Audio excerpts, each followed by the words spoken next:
A broker disappears. The truth hides behind polished office doors. Welcome to Detective's Diary. I am your host Wyatt. Drop a comment telling us your city wolf would want to know. Thanks for letting us be part of your thinking tonight. Now, the case begins. It started with the scent of lemongrass and legal ambiguity. That's not my usual way of describing new clients, but when someone lets themselves into Nero Wolfe's front room without so much as tapping a knuckle on the oak, you start reaching for creative descriptors. I was at my desk, pretending to organize receipts while actually tracking a rather distracting flicker of red heels pacing past the sidewalk window. When the front door clicked open and stayed open, I assumed it was Fritz with groceries or a dry cleaner with delusions of punctuality. It wasn't. The man was in his mid-30s, Wall Street neat, with the angular cheekbones and nervous energy that suggested he either knew he wasn't supposed to be here or had just gotten word he wasn't supposed to be anywhere anymore. He closed the door softly behind him, too softly, and glanced around like he was checking the brownstone for booby traps. "Is this the office of Nero Wolfe?" he asked, voice clipped but carrying a threadbare veneer of confidence. "It is," I said, standing slowly. "Which makes your method of entry a little irregular. Clients usually knock." I was told urgency would be understood. I gave him a look that translated roughly to, "You and I will define urgency differently for the rest of our lives," and gestured toward the red leather chair reserved for people who might pay our bills. He didn't sit. He didn't even unbutton his jacket. Instead, he reached into his breast pocket and produced an envelope, the kind thick with anxiety and probably not legal tender. I took it without ceremony. "Your name?" I asked. He hesitated. "Richard Severin. I'm a financial broker, or I was, until yesterday." Wolfe, naturally, was still upstairs in the plant rooms, tending to his orchids with the same indifference he'd show if a fire inspector told him the roof was flammable. But that envelope felt like it had weight. Not just physically. Ivy held subpoenas lighter than this thing, but the kind of weight Wolfe couldn't ignore once it landed on his desk. "What's in the envelope, Mr. Severin?" I asked. He hesitated again. This guy had more pauses than punctuation. "Proof," he said finally. "Proof that someone's erased me. Not just professionally, financially, digitally, legally. I've been made to vanish." I'd been planning to head out early that day. I'd even timed my morning coffee for a strategic early lunch exit. But now, Richard Severin was unraveling like a bad investment pitch, and I had the itchy feeling this wasn't going to end with a simple referral to our favorite downtown attorney. I opened the envelope. Inside were 3 sheets of paper, a shredded credit card, and a photocopy of a will with Richard's name struck through in red ink. A tidy little cocktail of identity crisis, fraud, and family malice. "Who gave you our name?" I asked. "An old client of yours." She said, "Mr. Wolfe knows how to read between the ledgers." Now that was interesting. Wolfe has many talents, but he wouldn't know a derivative from a dandelion. He doesn't do numbers, at least not happily. But a recommendation from a former client meant we couldn't just sweep Mr. Severin backs out into the afternoon air, no matter how off-schedule his arrival. I told him to sit, and this time he obeyed. "Stay put," I said. "And don't touch anything. Wolfe doesn't even like me touching things." I took the envelope and headed for the stairs, stopping only to signal Fritz with a head jerk that translated to tea, possibly laced with sedative. By the time I reached the plant rooms, Wolfe was elbow-deep in a pot of loamy drama, coaxing a reluctant masdevallia into bloom. I waited. He didn't turn. "I've brought you something leafy," I said. "Only this one's financial and talks." Wolfe grunted. "I abhor interruptions before 4. Then consider this an early tax deduction. His name's Severin. He says he's been erased like a smudge on a ledger. Fired, stripped of his identity, and apparently written out of his own family's will. And someone handed him our card." That last part made him pause, just long enough to glance toward me with one eyebrow threatening to revolt. I handed over the envelope. He took it like it might contain spores. He walked in unannounced. Wolfe asked. Didn't even knock. But he's got the scared look of a man who just found out invisibility isn't a superpower, it's a sentence. Wolfe turned to his desk and extracted his reading glasses with a motion so slow it could have been measured in geological time. "Very well," he sighed. "Bring him up in 10 minutes. I will have completed the delicate graft." "Delicate graft," I repeated. "Sure. Just let me know if you need a scalpel or a subpoena." Back downstairs, Severin was perched on the edge of the chair, clearly reconsidering all his life choices. I gave him a quick nod. "Good news.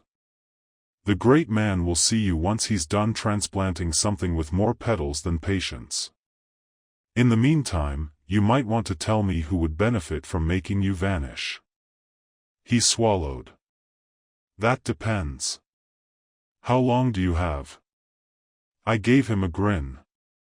"Long enough to figure out who's trying to kill your future without bothering with your present." 10 minutes later, I escorted Richard Severin up the stairs into the lair of Nero Wolfe, the most immovable force on West 35th Street. He was about to learn that being erased was just the beginning of his troubles. Richard Severin didn't exactly glide into Wolfe's office. He sort of stalled at the threshold like he wasn't sure if he was entering a den or a confessional. I'd seen hardened prosecutors and political rainmakers flinch under Wolfe's ceiling moldings, so I didn't blame the guy. That room was weight leather-bound, walnut-paneled, and thick with the scent of education and unspoken verdicts. Wolfe was in his oversized chair, naturally. He had changed out of his orchid wrangling gear and into his usual armor mustard yellow shirt, dark brown vest, and a scowl tailored for ambiguity. He didn't rise, didn't greet, and didn't offer a hand.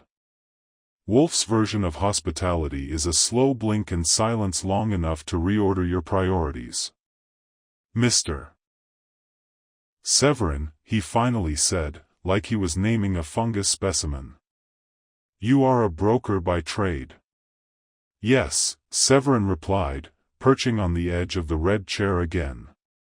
"I was. Until recently." Wolfe gestured toward the envelope I'd handed him earlier, which was now opened and squared on his desk with the tidiness of an inquest. "I have perused your documentation. The facts, as you present them, are disjointed and emotionally embellished. You claim someone has excised you from your life. Explain." Severin swallowed and glanced at me. I gave him a slight nod to keep going. Wolfe might look like a man who bites for sport, but really, he only chews if you waste his time. "I was terminated from my firm without notice 3 days ago," Severin began. "No hearing, no HR warning. Just a cold digital lockout. My name removed from the directory. My access badge deactivated. And when I called my assistant to ask what the hell was going on, she said he stopped and looked down. She said she didn't know who I was." Wolfe's brows didn't move, but I knew that expression. He was collecting dots for later connection. I tried logging into my account's banking, email, and portfolio software. All of it is either erased or blocked. I still had my phone, but even that, well, it got remotely wiped the next morning. I went to the bank in person and Wolfe asked, not because he didn't know where this was going, but because he liked to watch people squirm under the logic. They said I'd closed the account myself the week prior. Showed me a signature I didn't write.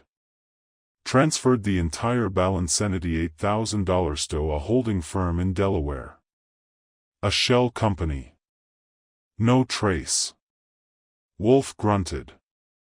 Forgery and misdirection. Childish. And the will? Severin straightened up a little. My aunt passed away last spring. I was her sole heir. Or I was supposed to be. When I visited the family attorney last week to finalize things, he said the will had been quietly amended 3 months earlier. My name struck out. Everything left to a cousin I haven't spoken to in 7 years. That, Wolfe said, is less childish. I stepped forward. Why would someone go through all this trouble, Mr. Severin? Revenge? Money? Or were you about to blow a whistle that's got your firm reaching for bleach? He looked at me, eyes flickering. It's personal. I think it's someone close. Someone who knows how I operate, what I care about. And how to make me disappear without leaving fingerprints. Wolfe drummed his fingers once on the armrest, then stilled them.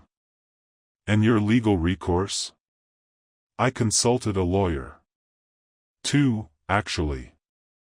One said I had a strong case, but needed documentation I don't have. The second told me I'd be better off leaving town. Said if someone had this much access and motive, I was a target. Not just financially. He called it an orchestrated erasure. Said he'd seen it once before in a whistleblower case that ended with the client in federal protection. That made Wolfe's lips curl slightly. Not a smile, just a shift of attention. Yet, Wolfe said, you are not a whistleblower. You have, to your knowledge, not uncovered a scandal, nor betrayed a powerful employer, nor interfered with the dealings of a criminal enterprise. No, Severin said, frowning. Unless I did it by accident. Wolfe nodded once. That, he murmured, is an admissible hypothesis. The room went quiet for a beat. Fritz's footsteps passed faintly in the hallway, probably heading to the kitchen to start roasting something with rosemary. The sound, as always, was a comfort. At least someone in this house wasn't destabilized by corporate sabotage and existential fraud. Wolfe folded his hands. Mr. Goodwin. Yes, sir. Did you notice any duplicity in Mr. Severin's tone or posture? I glanced at Severin, who was sitting stiffly with one ankle crossed, as though his body were halfway between fleeing and filing a complaint. No. His story's got clean edges. If he's lying, he's good enough to work Vegas. Wolfe looked back at Severin. Very well. You may leave your documents. I will consider your case. That caught me by surprise.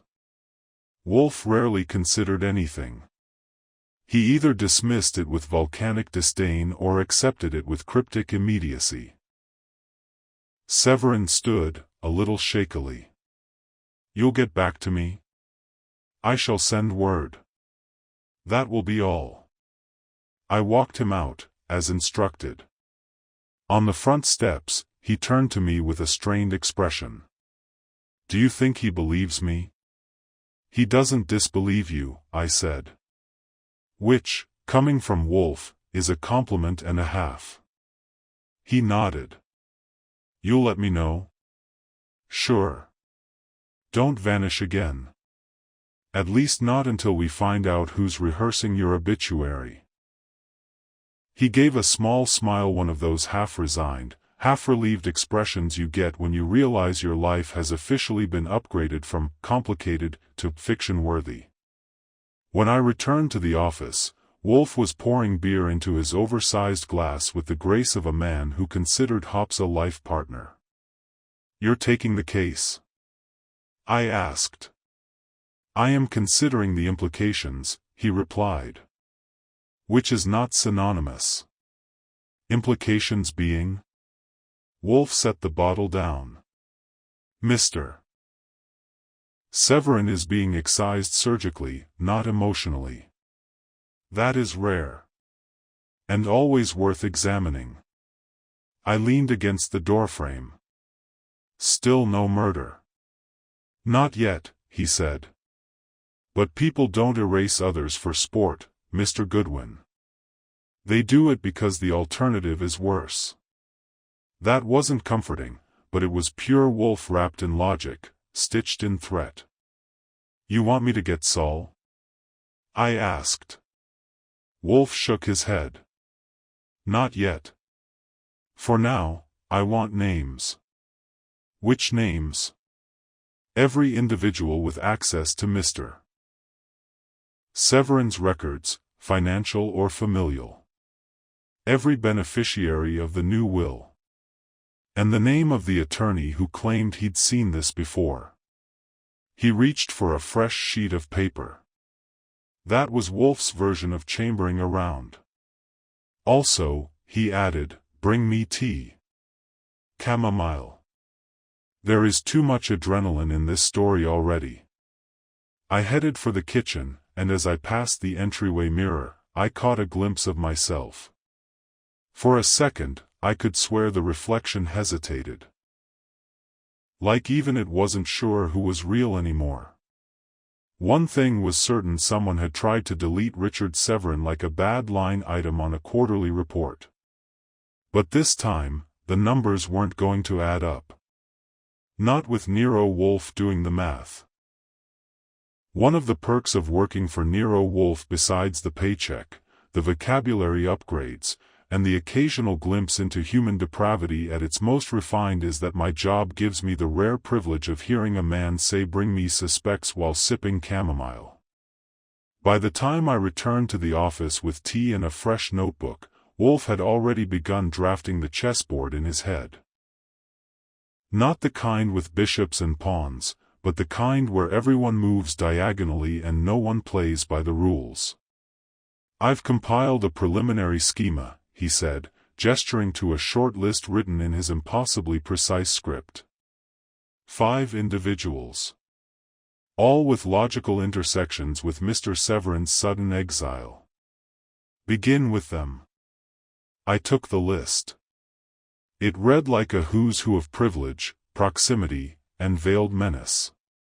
First on the list is Charles Pennington, Severin's managing partner at Geller, Pennington & Cole, his former brokerage firm. According to Severin's intake ramble, Pennington had the spine of a decorative candle but carried enough clout in Manhattan's financial circles to make or break reputations with a shrug. He and Severin had never been close, but 2 months prior, they'd reportedly butted heads over a risky international investment tied to a tech startup with more sizzle than structure. Severin voted to proceed with caution. Pennington went full steam ahead, citing momentum and market timing. The startup flamed out within 6 weeks, and while no heads officially rolled, Severin said the tension in the office had turned colder than a January tax audit. Start with Pennington, Wolfe instructed. Any man who presides over another's dismissal while preserving his own position is worth inquiry. Second on the list, Emily Severin, Richard's cousin, the newly minted heir in the revised will. This one had a bite. Severin hadn't seen Emily in years, and according to him, the last time they spoke was at a family reunion where she asked if he was still playing with other people's money. Apparently, she had a knack for charitable work, gallery openings, and passive/aggressive barbs. Not exactly the profile of a criminal mastermind, but as Wolfe once said, never underestimate the ambition of the underestimated.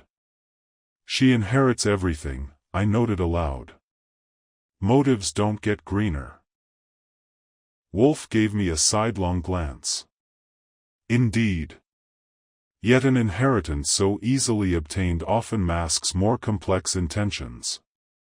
Third on the list is Stuart Grumman, senior compliance officer at the firm and, more interestingly, the man in charge of internal audit logs. This guy was a ghost. Severin claimed he rarely saw Grumman in the office except during quarterly reviews, and even then, he mostly communicated in nods and footnotes. But this was the important part: Grumman had system-level access to employee files, account credentials, and firm-wide access control. If anyone could quietly remove Severin from digital existence, Grumman had the keys to the kingdom. No one remembers the compliance officer, I said. Wolfe nodded. Precisely why they are the most dangerous. Fourth Mira Dade. Severin's ex-fiancée. Now we were moving into volatile territory.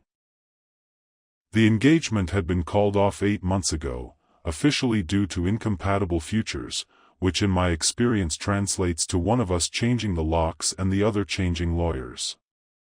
Severin said she was an independent event planner who also dabbled in peer code for having everyone's secrets and no incentive to keep them. She had once worked with several of Severin's clients on fundraising galas and brand makeovers. That meant she had social access, intimate knowledge, and, depending on how badly the breakup went, a strong incentive to stick a few metaphorical knives where it would hurt. Is she still in the picture? I asked. She's certainly in the frame, Wolfe replied. A jilted partner with contacts in both society and finance may possess more leverage than an accountant with a grudge. Last on the list is Dorian Lake. Name alone sounded like he should be wearing a scarf indoors and quoting Salinger. According to Severin, Lake was a boutique cyber consultant he'd once hired for an audit during a minor system breach at the firm. A sleek operator, well-spoken and suspiciously flexible with client loyalties. He vanished from the firm's radar 6 months ago, shortly after delivering a report that identified several vulnerabilities but only vague recommendations. No follow-up. No invoice. Just gone. You think he might have stayed in the system? I asked. I think, Wolfe said, folding his hands, that any man who arrives, diagnoses, and disappears without consequence is either an amateur or a professional of considerable discretion. I leaned against the bookshelf and studied the list. Pennington, Emily, Grumman, Mira, Lake. 5 suspects. Each with a motive ranging from vengeance to inheritance to convenient sabotage. All connected to Severin. All now in Wolfe's crosshairs. You want me to start the interviews? I asked. Yes, he said. But not directly. You will observe, probe, and record. Approach Emily as a reporter for a financial magazine. Contact Pennington through back channels. Dade through social pretext. Grumman through casual inquiry. Lake you will have to locate first. Begin there. He handed me a manila folder. Inside were printouts of Severin's notes, a few photos, and what looked like a timeline scrawled in nervous penmanship. Severin had done some amateur sleuthing of his own, it seemed, and even if half of it was paranoia, it gave me somewhere to start. And if one of them is already watching us? I asked. Wolfe raised a brow. Then we have their attention. Let us hope they are not yet certain we deserve it. I took the file and headed out into the early evening fog. Manhattan was in that moody, in-between phase where it couldn't decide if it was fall or just tired of summer.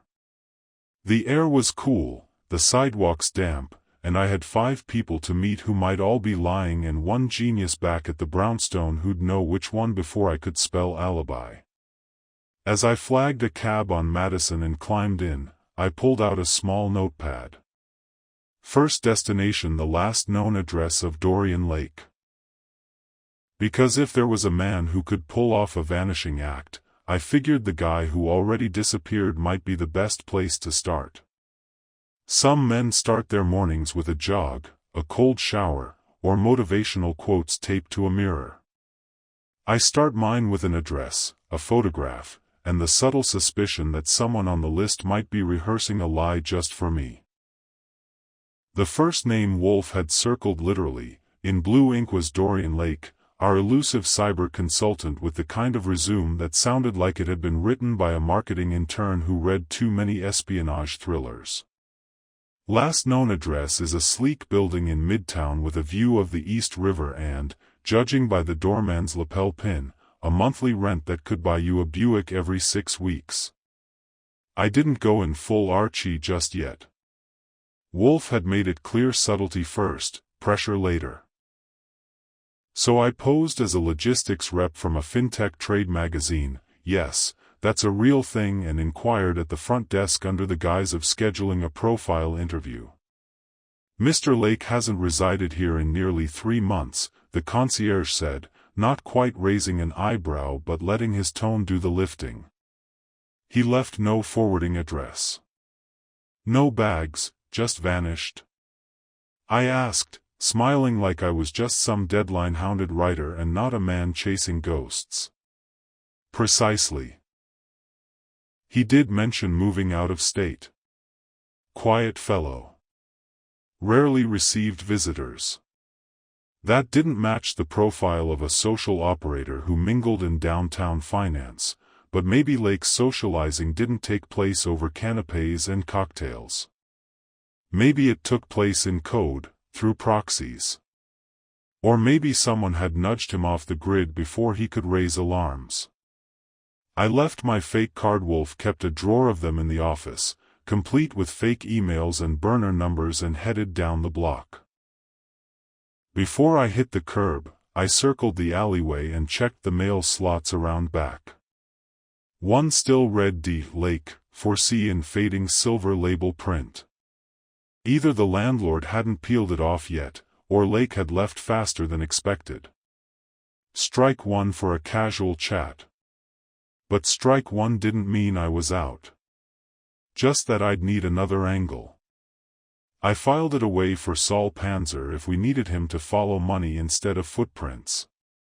Next on the tour, Charles Pennington. Severin's managing partner, head honcho, and the man who'd supposedly turned a blind eye while his employee evaporated like a bonus in Q4. Pennington's office was in a granite-fanged high-rise on Park Avenue, with glass walls and an air freshener that screamed citrus with something to prove.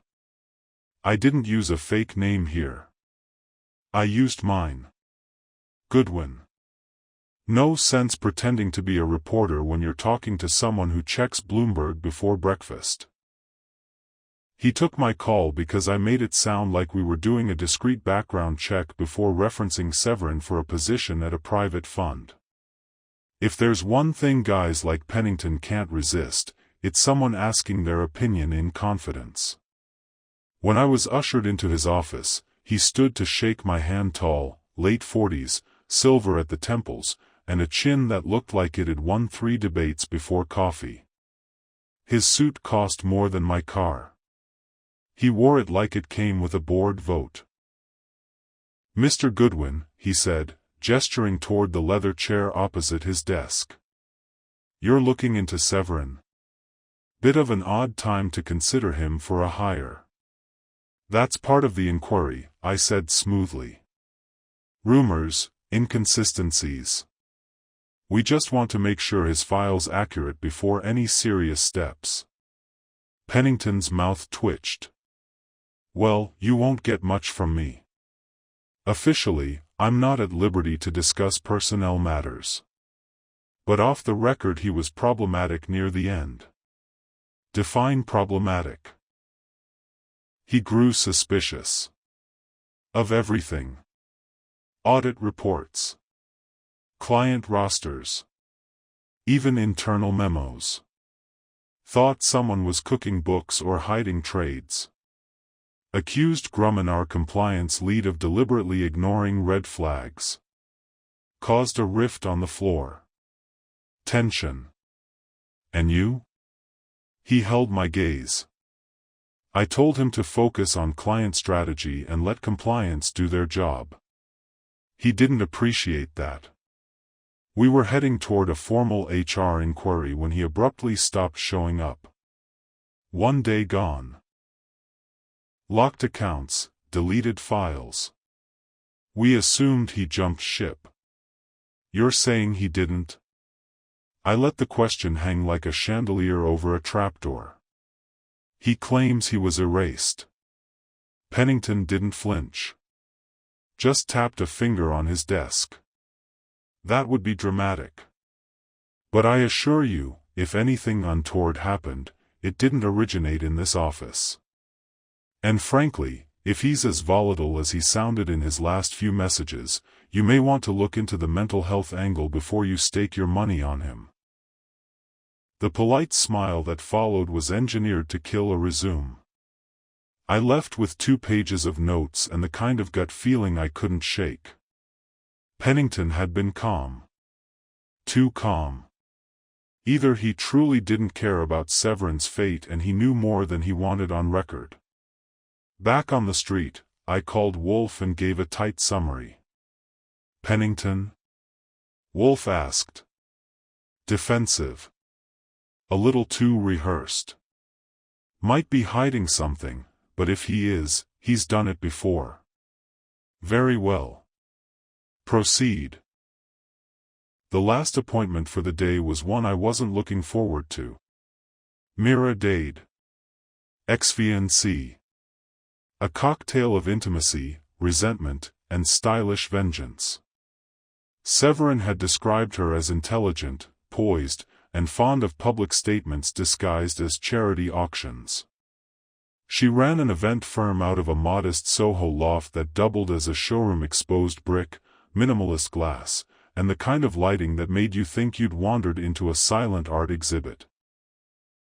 I walked in pretending to be scouting for a private gala, which wasn't entirely untrue if you counted the gala of motives dancing through my notebook.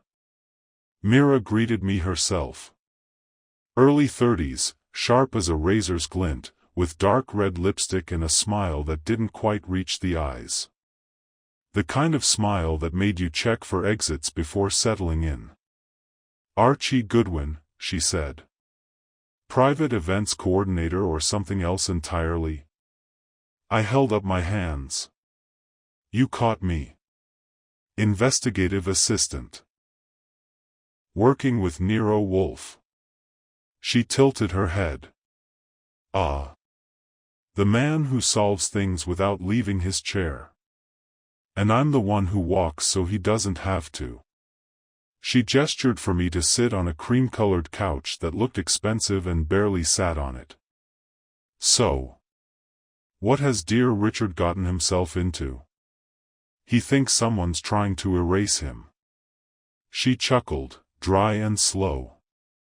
That would explain why his number stopped working. I assumed he'd finally taken up yoga and enlightenment. You two split on rough terms?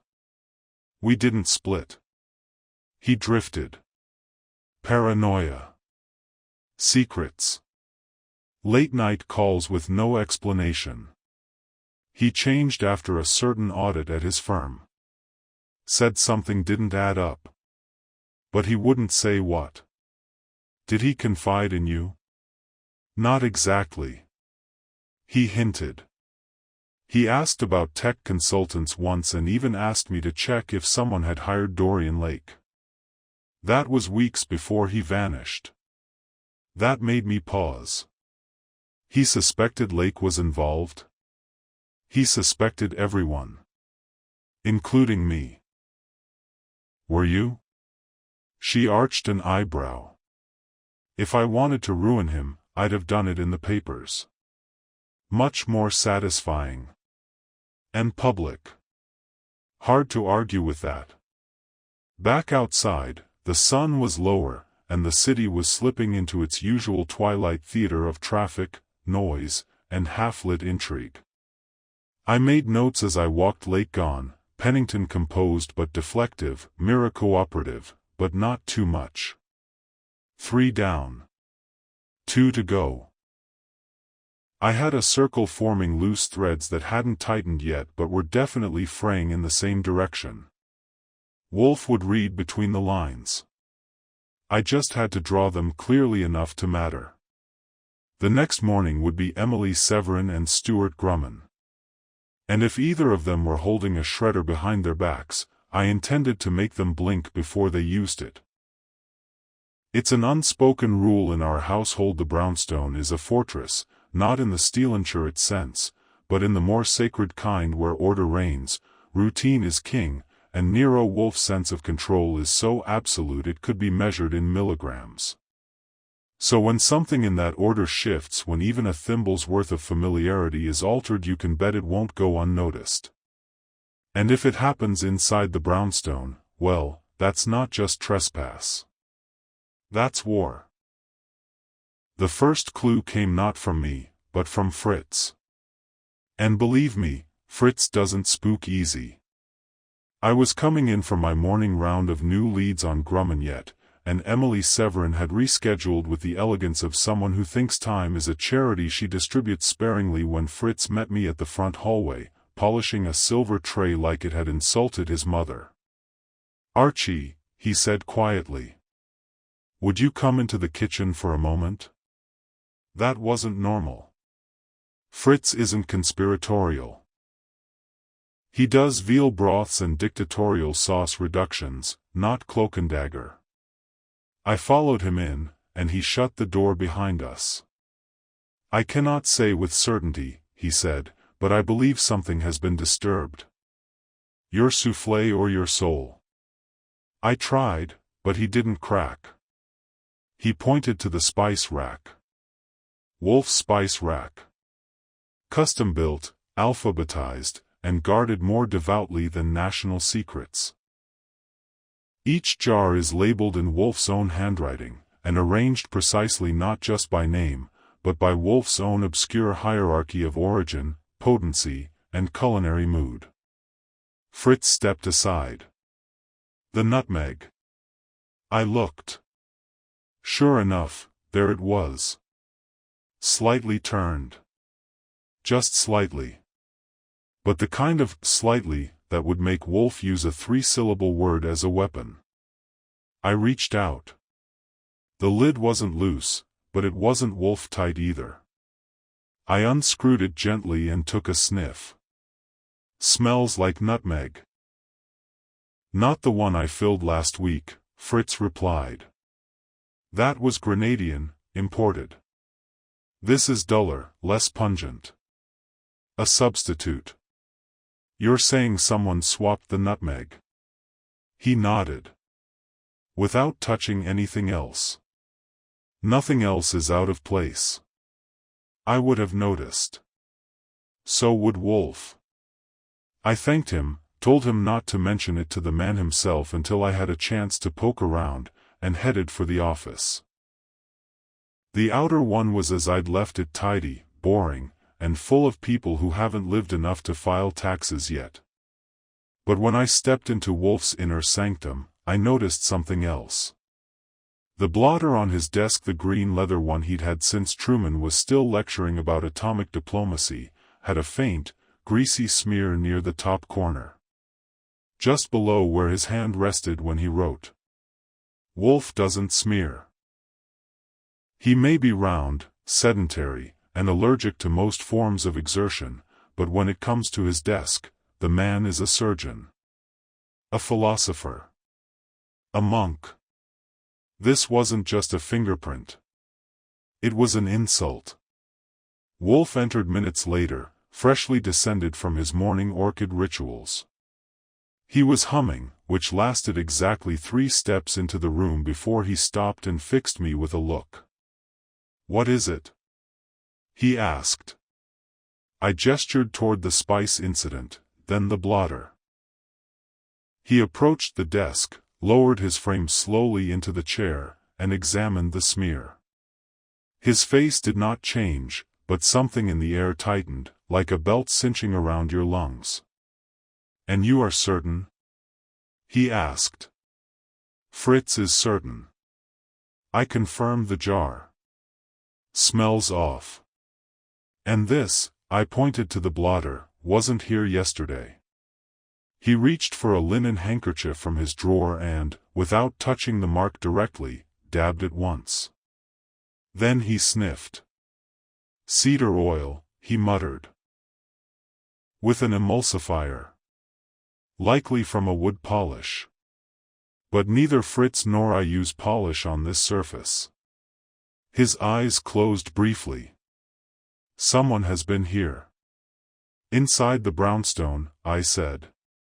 "Inside this room." That was when I saw the thing Wolfe tries so hard to hide. Not fear.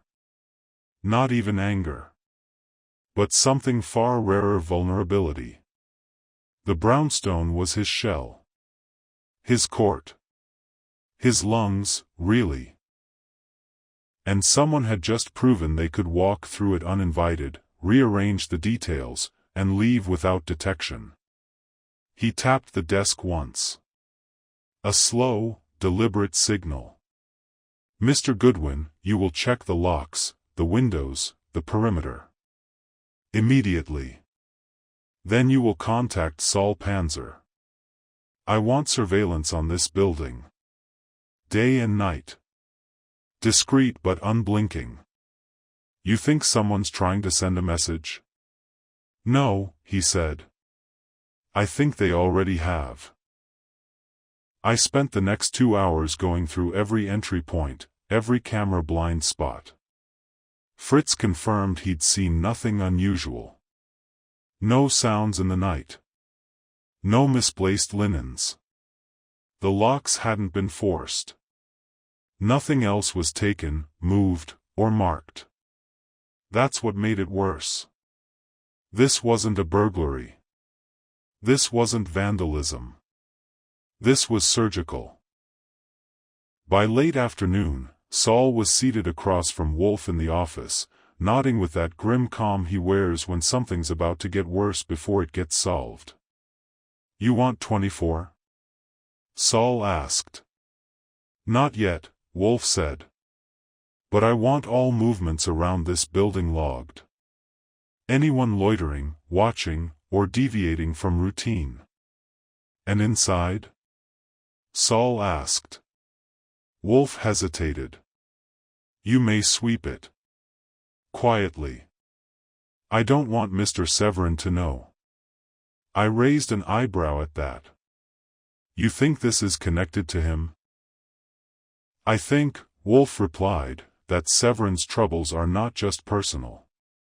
They are strategic. Someone is practicing precision. That takes more than malice. It takes planning." It was the closest he'd come to an admission that we were being watched. That the case had moved from observation to incursion.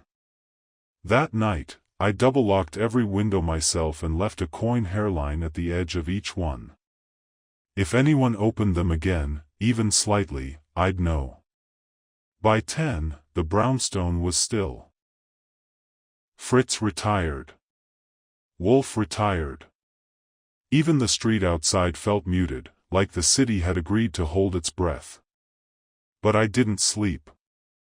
I sat by the window of my room on the second floor, notebook in hand, staring at the sidewalk below.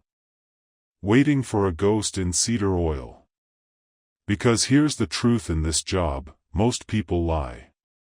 They fudge timelines. They dodge questions. They construct the best versions of themselves for strangers like me. But wood polish doesn't lie.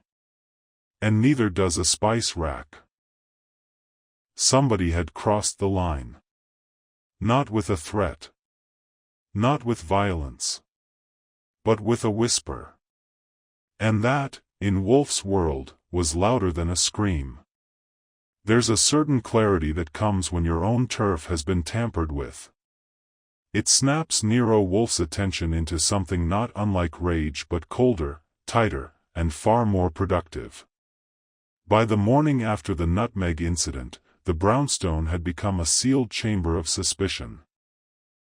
Wolfe was silent at breakfast, which Fritz took as a cue to serve without the usual commentary on the quality of the bread crust. And I knew better than to make small talk when his eyes were fixed not on his eggs but on the window latch to his left. At 10:24 sharp, the phone rang. I picked it up. "Archie Goodwin," I said. The voice on the other end was familiar. Frayed, taut, with a new layer of dread. "It's Richard Severin," he said. "I need to come over. Something's happened." I looked over at Wolfe, who was already watching me from behind the unread newspaper. "Come at once," I said. "Bring whatever you have." He arrived 28 minutes later, visibly shaken. This time, he didn't even pause at the front steps, just rang the bell like it was the only thing keeping him tethered to reality. I let him in and guided him into the office, where Wolfe waited with that eerie stillness he employs when a situation needs dissecting before it starts bleeding. Severin sat down without being asked. He looked like a man who hadn't slept and not for lack of trying. "It was my apartment," he said, voice thin. "Well, not my real one. The place I've been staying since all this started. I haven't told anyone where I am. I paid cash, and signed the lease under a friend's name. No bank connection. No trail." Wolfe didn't blink. "Yet someone found it." Severin nodded. "I came back late last night after walking around for hours. I thought I saw a car idling a block away, but I didn't think much of it. When I got to the apartment, the door was locked. No signs of forced entry. But inside he swallowed hard. Everything had been moved half an inch. Just enough to be off. My shaving kit. My books. Even the angle of the bathroom mirror. Nothing was stolen. Nothing broken. But I could tell. Someone had been inside." He reached into his jacket and pulled out a folded piece of paper. I opened it.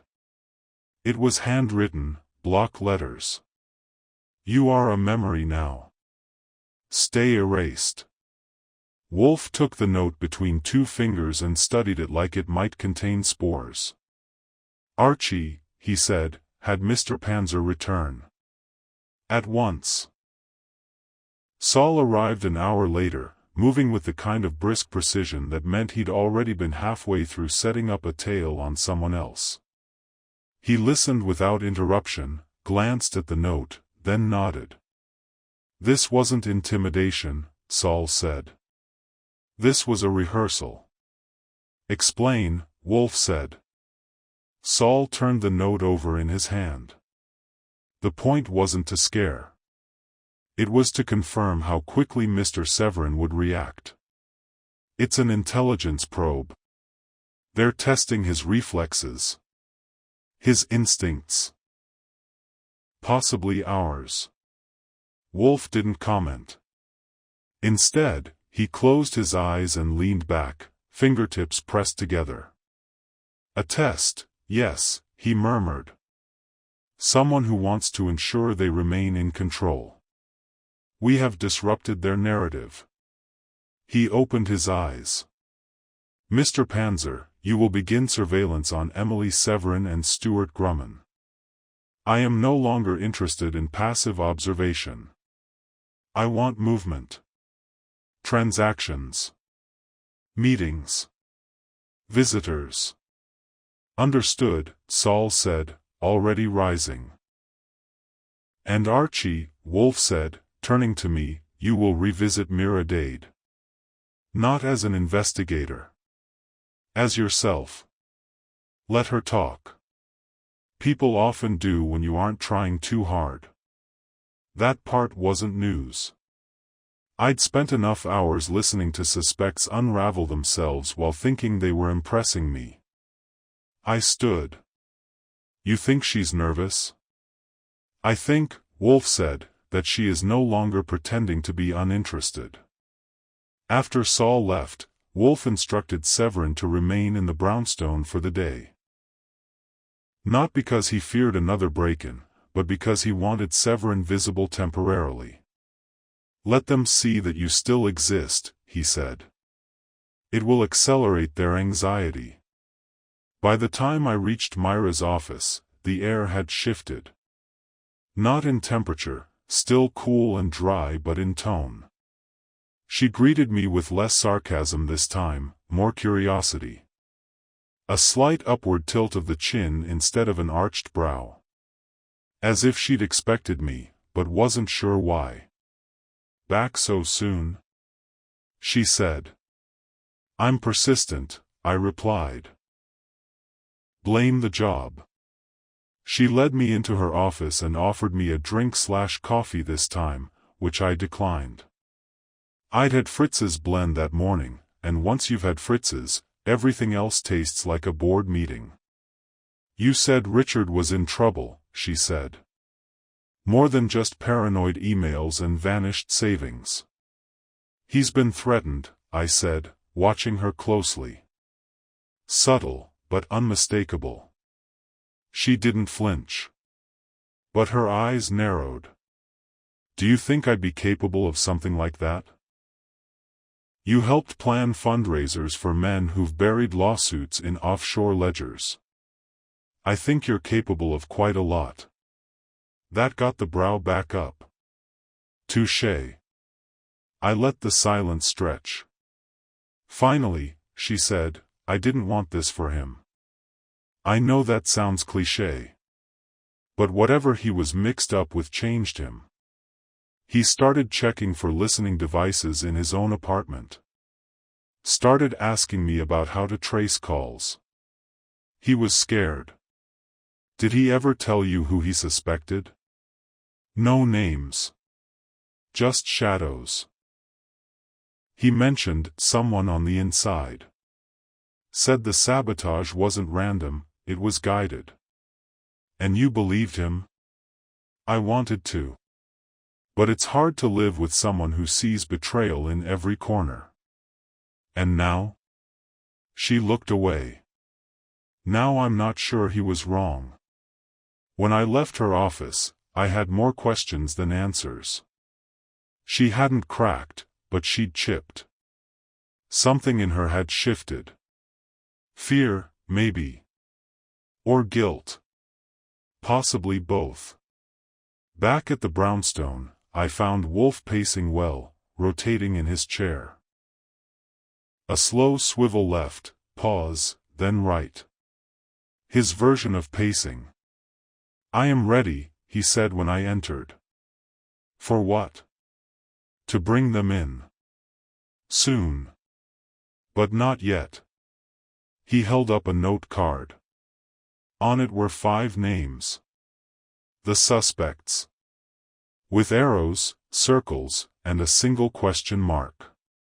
Someone wants Mr. Severin to vanish. That is clear. But not only from institutions. From memory. From the collective ledger of consequence. Which suggests that what he knows is either damning or already leaked. He looked at me. And when a leak has no source, one must remove the sponge. I didn't ask for clarification. Wolfe's metaphors were always a half step ahead of logic. You think someone's planning something worse? I think, he said, that we are no longer hunting a saboteur. He leaned forward, eyes locked. We are hunting a strategist. And for Wolfe, that meant the game had truly begun. When Nero Wolfe starts shifting pieces on the board, he doesn't reach for a sword, he reaches for the telephone, the address book, and a stack of blank note cards. It's his version of a cavalry charge word, delivered in perfect tempo, designed not to accuse but to unsettle. And if you've ever been on the receiving end of one of those calls, you know what it feels like to suddenly doubt whether you're guilty of something you hadn't even done yet. This phase Wolfe's positioning wasn't about solving the case. It was about reconfiguring the board so everyone else started wondering who else knew what they knew. It started with a note to Saul. Handwritten. Brief. No flourish. Just 5 bullet points, 3 names, and 2 places to linger. Saul knew how to read Wolfe's cues like scripture. By the time I'd poured Wolfe his beer 1 inch of foam, no more Saul was already working the outer ring. Wolfe looked at me over the rim of the glass. You will begin by calling Mr. Pennington. Any particular angle? None. That's the point. Make it casual. Say you're simply following up. Ask a question that seems rhetorical. Then go silent. Let him fill the air. Precisely. I dialed. Pennington picked up on the 3rd ring. Pennington, he said, clipped as ever. Archie Goodwin here. I wanted to thank you for your time earlier this week. Mr. Wolfe appreciates your cooperation. There was a pause. Of course, Pennington replied. Is something developing? I let that question breathe. 5 seconds. Then 8. Then I said, well, something interesting did come up. You mentioned internal tensions before Severin disappeared. Something about audit irregularities? His voice stiffened. Yes, I recall. Just one more thing, I added. Did Severin ever mention a bridge transaction involving Tearstone Capital? Now, that was a name Wolfe pulled from one of Severin's shredded notes. It hadn't come up in our investigation yet, just a scribbled term on a half-torn legal pad. But that wasn't the point. The point was to say it out loud and listen for the echo. I don't know what that is, Pennington said a bit too quickly. Is that relevant? I guess we'll find out, I said. Appreciate the candor. I hung up before he could ask what we knew. Wolfe didn't say anything, but I saw the flicker behind his eyes. The first domino was listening to the side. Next up, Mira Dade. Wolfe had a different method in mind for her, no direct call, no confrontation. He wrote a letter instead, dictated in his usual thunderous rhythm while I typed. To Miss Mira Dade, it began, it has come to my attention that you may be in possession of information pertaining to the whereabouts of a certain file removed from Mr. Richard Severin's digital portfolio in early June. I have no interest in the contents yet but would welcome a clarification of your knowledge regarding its origin and movement. No signature. No return address. Just the watermark of Wolfe's personal stationery and a folded elegance that made it feel like an invitation to a private duel. I dropped it into the express courier box myself. Mira would receive it by mid-afternoon. After lunch, Fritz brought Wolfe his second beer and a tray of sausage rolls so perfectly aligned they could have been measured by a compass. Wolfe nibbled, read, sipped, and finally looked up at me. Emily Severin. Yes? You will call her. She's already postponed twice. That is precisely why she will answer this time. He was right. When I rang her assistant and said I was speaking on behalf of Nero Wolfe and needed just 15 minutes of her Timmy on any neutral ground, Emily agreed to meet me at a tea room on East 62nd. Neutral enough. She had the tone of a woman who didn't like being summoned, but couldn't afford to look uncooperative. She arrived late, dressed like she had just come from rearranging her late aunt's staples, gloves, the whole nine, and she gave me a smile thin enough to slice parchment. "Mr. Goodwin," she said, settling across from me like we were about to negotiate a ceasefire. "I do hope this is brief." "It can be," I said. "Unless you'd prefer it not be." That made her eyes narrow just slightly. I leaned forward. "We're trying to get a sense of Richard's state of mind before he disappeared. What he believed. Who he trusted. Who he didn't." She waved one gloved hand like it was swatting away the idea of concern. "Richard has always had a flair for the dramatic. Perhaps too much time spent imagining betrayals. And you?" "I believe in what can be proven. Not what can be suspected." "Then prove this for me," I said. "What changed in the last will and testament? Who made the call? The lawyer says you never came in, never signed anything, never even requested it." That made her blink. "Once. I was informed of the change, yes," she said. "But I did not request it. My aunt had many advisers. Perhaps she was persuaded." "Persuaded how?" "I wouldn't know. I wasn't there." Her voice was too calm. Her hands are still. When I returned to the brownstone, Wolfe was waiting with Saul across the room, flipping through a folder of fresh surveillance logs. Saul nodded toward me. "You were followed, you know." "Yeah," I said, pretending to be surprised. "Gray sedan. New York plates.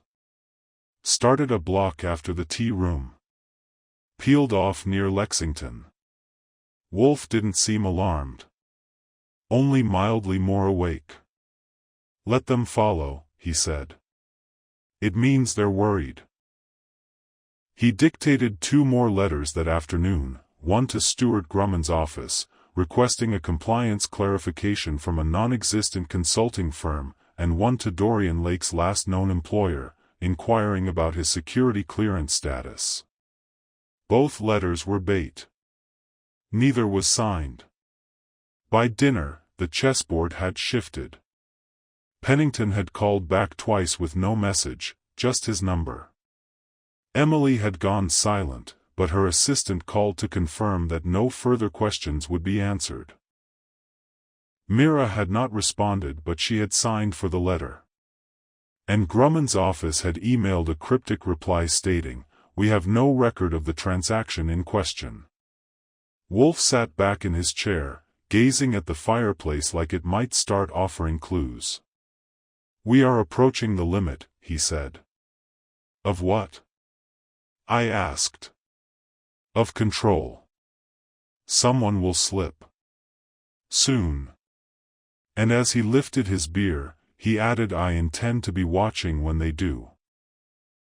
There's a certain gravity to Wolfe's office when it's full, when all the chairs are occupied, the air is tight with restrained nerves, and the ticking of the wall clock becomes its own form of psychological pressure.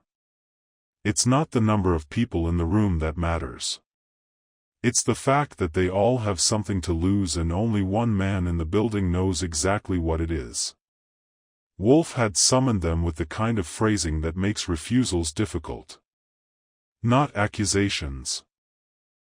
Not even implications. Just vague inquiries from his assistant on behalf of a man with a reputation too precise to ignore. "I'm assisting Mr. Wolfe with the clarification of a financial matter that may concern you." That was enough to get Pennington, Emily Severin, Mira Dade, and Stuart Grumman to agree to the same 6 p.m. meeting.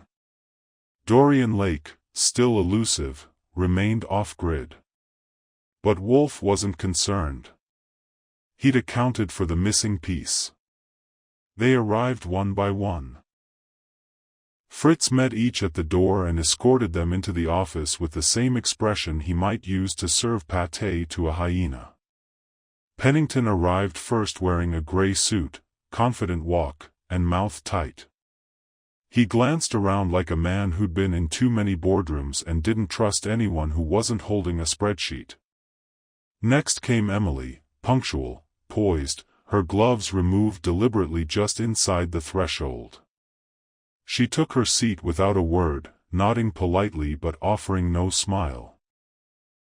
Mira Dade swept in with a touch more flare, charcoal slacks, silk blouse, and an attitude polished enough to pass as charm. She acknowledged me with a flicker of recognition and crossed her legs like she was already calculating the most efficient exit strategy.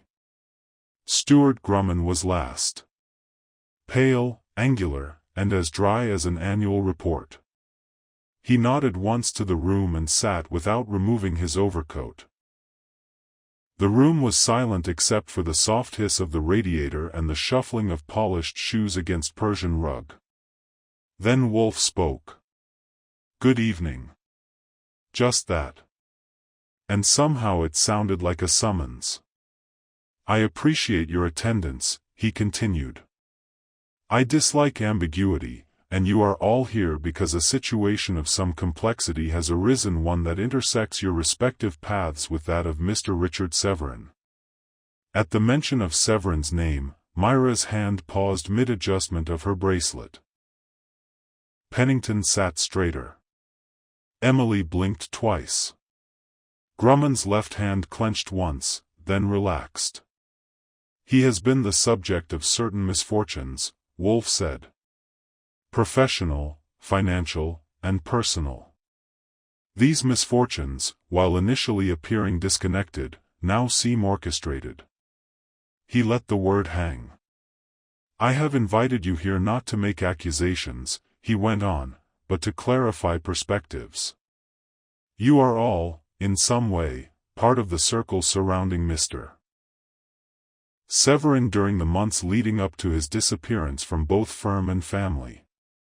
Pennington spoke first. "I must object to the implication, Mr. Wolfe."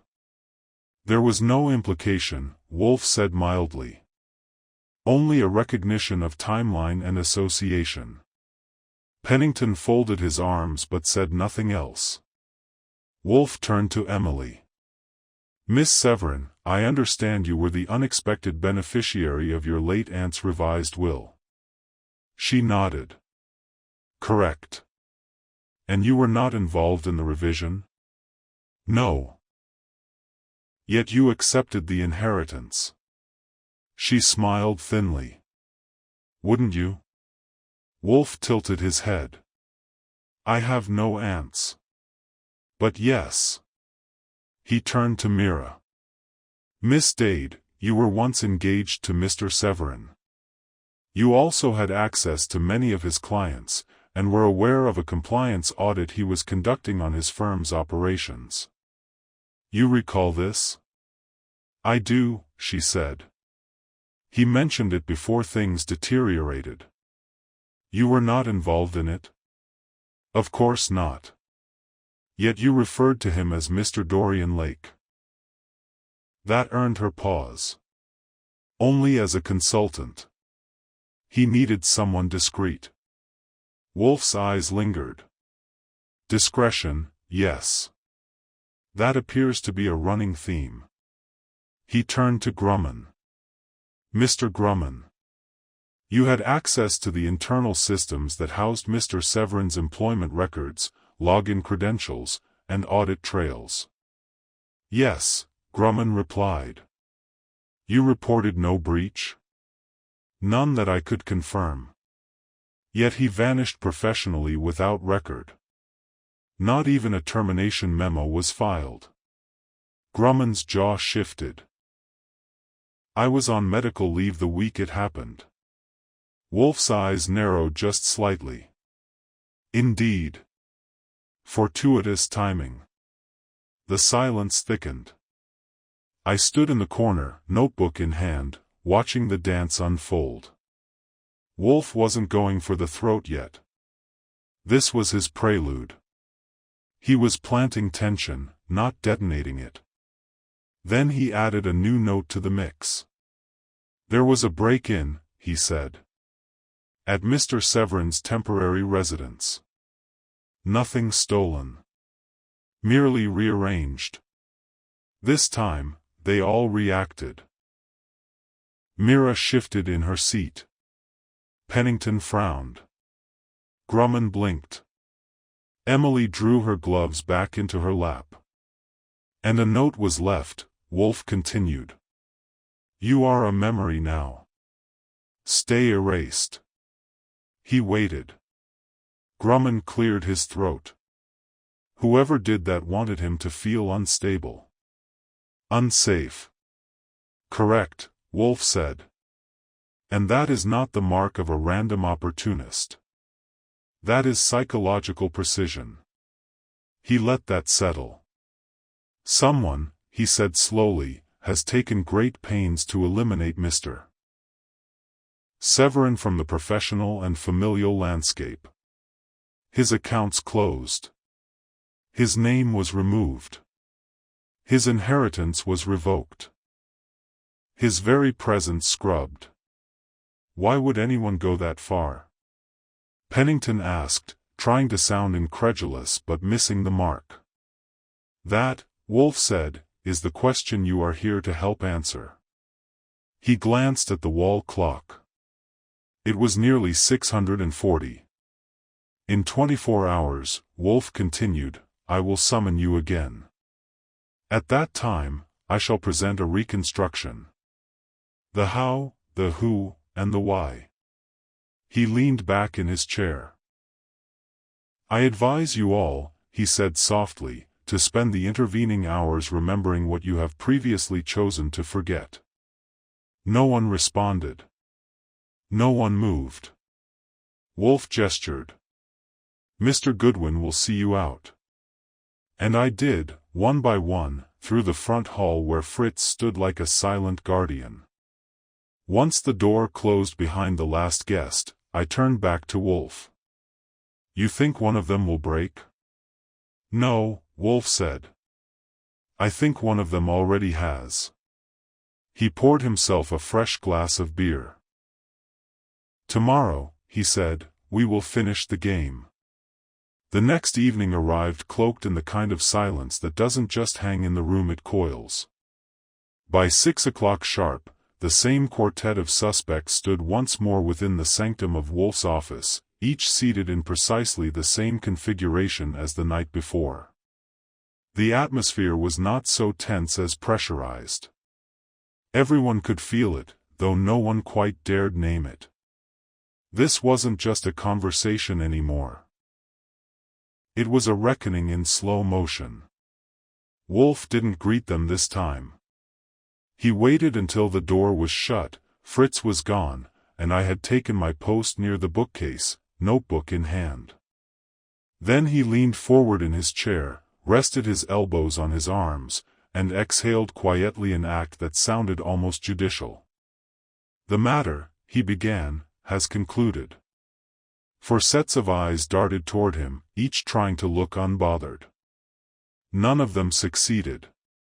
You were each brought here because your proximity to Mr. Richard Severin placed you inside the perimeter of an erasure one carefully orchestrated to resemble coincidence, misfortune, or the collateral damage of professional burnout. But that façade has collapsed. I now know who engineered it, and why. He paused, letting the declaration land. Pennington cleared his throat. Mr. Wolfe, if this is an accusation it is not, Wolfe interrupted. It is an explanation. You may listen or not, as suits your conscience. But I advise you to remain seated. Pennington did. Wolfe turned his gaze slightly toward Emily Severin. We shall begin with the will. Emily tensed, but said nothing. Miss Severin inherited her aunt's estate by means of a revised testament submitted 3 months prior to the woman's death. The timing alone is conspicuous. But what clinched its relevance was not the signature, it was the phrasing. Phrasing copied verbatim from an earlier draft authored by Mr. Severin's own attorney. Someone had access to both versions. That alone would raise eyebrows, but not suspicion were it not for the next element. He turned to Mira. "Miss Dade, your involvement was, at first, tangential. An exfiancée, socially entangled, privy to his moods and fears. But then I discovered a curious detail in your correspondence with a certain boutique cybersecurity consultant." She blinked. "Lake?" "Precisely. Dorian Lake was introduced to Severin through you. You claimed he needed discretion. What you didn't clarify is that you'd previously used Lake's services to shield a client's digital records during a particularly volatile divorce settlement. You knew what he was capable of. You knew he could erase." Myra's lips parted, but Wolfe went on. "The Lake was retained again, this time not to protect, but to exercise. His task was to remove Severin from his firm's systems, alter credentials, delete audit logs, and flag Severin's access history in such a way that it appeared self-initiated. Lake's compensation came through a proxy account tied to a foundation Miss Dade helped manage, one we traced with Mr. Panzer's assistance." I saw Myra's eyes drop to the floor, then dart back up. "You think I wanted to ruin him?" she said, her voice low. "No," Wolfe replied. "You merely facilitated it. But your intent is less relevant than your complicity." He turned now to Stuart Grumman. "Mr. Grumman, you were, at first glance, clean. A compliance officer with no direct connection to the will, the client relationships, or the inheritance. But then I learned something curious. The week of Severin's digital erasure, you were not contrary to your statement on medical leave. You were logged into the firm's compliance systems for approximately 47 minutes on the morning of June 3rd. Grumman blinked. "That's not you made no entries," Wolfe said, cutting him off. "But you were present. Watching. Confirming. You were there to ensure the deletion had occurred without raising internal flags." Grumman said nothing. Pennington shifted uncomfortably in his chair. "And now, Mr. Pennington." Wolfe turned his full attention to the managing partner. "You are the orchestrator." The room went still. "You oversaw the failed investment that Severin opposed. When it crashed, he began probing the firm's finances, suspecting fraud. He was correct. Tearstone Capital was not just a bad investment, it was a laundering funnel for undeclared commission fees, redirected into shell accounts you managed through a Delaware trust." Pennington's mouth opened, but Wolfe raised a hand. "Severin found traces too vague to act on, but dangerous enough to matter. You realized you couldn't fire him outright without suspicion. So you planned a quieter removal. You recruited Grumman to confirm the gaps. You had Mira provide Lake's name under the guise of helping Severin. And you coordinated with Emily's inheritance through legal pressure on the aunt's estate advisor, an associate who happened to share boardroom history with your firm." He sat back slightly. "It was elegant, Mr. Pennington. Ruthless. Surgical. You made Severin disappear without laying a hand on him. No violence. No public disgrace. Just deletion." Emily stood, suddenly. "I didn't know," she said. "I didn't know about any of that." Wolfe tilted his head. "You benefited. Whether you knew or not, you accepted the fruit." Her voice faltered. "I thought the change in the will was legitimate. I thought that your cousin had become erratic," Wolfe finished. "Which he had. Because he was being erased." Pennington leaned forward now, his face composed but his voice edged. "You have no proof." I have enough, Wolfe replied. Financial paths. Access logs. Testimonies, some of them recorded. I do not require a courtroom. I require only precision. And I have it. He folded his hands. I have already contacted the district attorney's office. They are reviewing the material as we speak. Pennington sat back, visibly calculating. Emily sat down slowly, as though her knees had lost confidence. Mira stared at the rug. Grumman had not moved. Then Wolfe delivered the coup de grace. The note left at Severin's temporary residence, "You are a memory now," was not just a threat. It was a signature. You wanted him to know he was outmatched. You wanted him to be afraid. But in doing so, you revealed yourselves. He paused. And now, I return him to memory. No one spoke. I could feel the tension bleed out of the room like steam from a cracked pipe. Wolfe reached for his beer, lifted it, and took a slow, dignified sip. Then he looked at me. "Mr. Goodwin." "Sir?" "You may show them out." And so I did. If you've ever watched a storm pass over Manhattan from a high floor, you know the moment I'm about to describe. That pause where everything has been lashed, soaked, shaken, and then the light returns. Not brightly, not cheerfully. Just enough to remind you the world goes on. The day after Wolfe dropped the curtain on the performance of Mr. Pennington and his cast of co-conspirators, things began to resolve, not with fireworks, but with paperwork. Which, for this city, is the closest thing to divine punishment.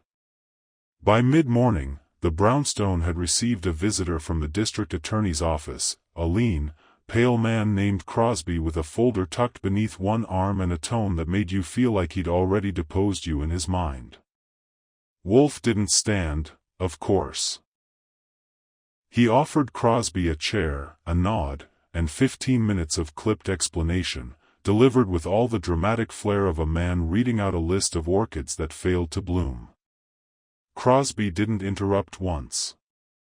When he left, he took copies of the files Saul had pulled and said there would be follow-ups, but that the case looked exceptionally well prepared. Coming from a man who looked like he brushed his teeth with a law book, that was high praise. By noon, Mira Dade had posted a statement on her company's website, distancing herself from any actions taken by third parties with the intent to defraud or intimidate. It didn't name names, but it didn't need to. Her phone number was already in the hands of a few reporters by then, and I had no doubt she'd be fielding damage control through the weekend. Grumman had vanished entirely, didn't show up to his office, didn't respond to the D.A.'s messages, and according to Saul, hadn't been back to his apartment either. He would turn up eventually. They always do. Either when they run out of money, or when they realize ghosts don't get pensions. Emily Severin issued no statement, gave no interviews, and according to Richard wired him half of the inheritance 2 days later with a one-line note. I believed what I was told. I'm sorry. It wasn't a confession, and it wasn't closure, but it was enough for Richard to move forward. Which, for a man who'd spent weeks living like he'd been cut out of his own biography, was no small thing. The following Thursday, he came to the brownstone again, this time walking in with a bit more color in his face and less tension in his shoulders. Wolfe received him in the office but didn't invite him to sit. That's how you know you've been moved from active case file to closed tab. Mr. Wolfe, Richard said, I don't know how to thank you. Wolfe raised a brow. You already have.